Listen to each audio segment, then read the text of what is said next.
परवा दिवशी साडा वाघापूर येतं एक नंबर केला आपल्या बाकासूरनं आणि दाखवून दिलं महाराष्ट्राला की तो कुठलाही बैल द्या त्याला एक नंबर घेऊन करतो.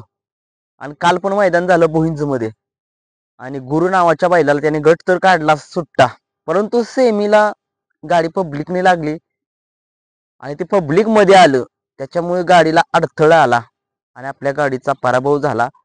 पण असो, एका पराभवाने त्याचं अस्तित्व काही संपत नाहीये. तो बकासूर आहे, तो देवांचा देव आहे, बैलगाडी क्षेत्रातला देव आहे तो. परंतु त्या मैदानात मैदान चांगलं झालं, पण त्या मैदानामध्ये प्रेक्षक जे आहे ते पब्लिकने खूप पुढे पुढे येत होतं. काय प्रेक्षकांना करावं काहीतरी समजणच झालंय. अरे तो बाकासूर पळतोय, तुम्ही जरा तरी तुमच्या मनाला वाटू द्या. तुम्ही सगळ्यांना बाकासूर बघायचा असतो जवळून, परंतु लांबून बघा ना. कारण तुम्हाला माहिती आहे बाकासूरचा पराभव हा महाराष्ट्राला जेवढे बाकासूर फॅन्स आहेत त्यांच्या जिव्हारी लागतो, तुम्हाला माहितीच आहे. पण असो, छान पळाला बाकासूर आपला, कारण परवा दिवशी पळून काल पळाला.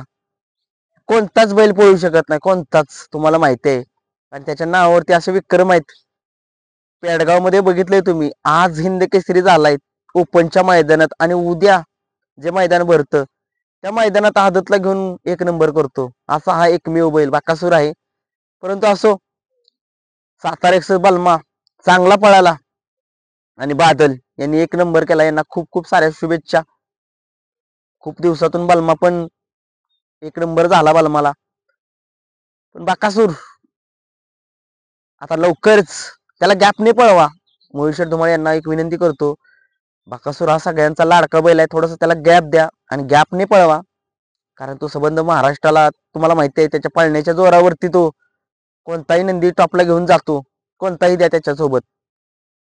बाकासूर आता लवकरच तुम्हाला थारच्या मैदानात एका मोठ्या पैरामध्ये दिसेल. कोण असेल पैरा ते अजून काय कुणालाच माहित नाहीये.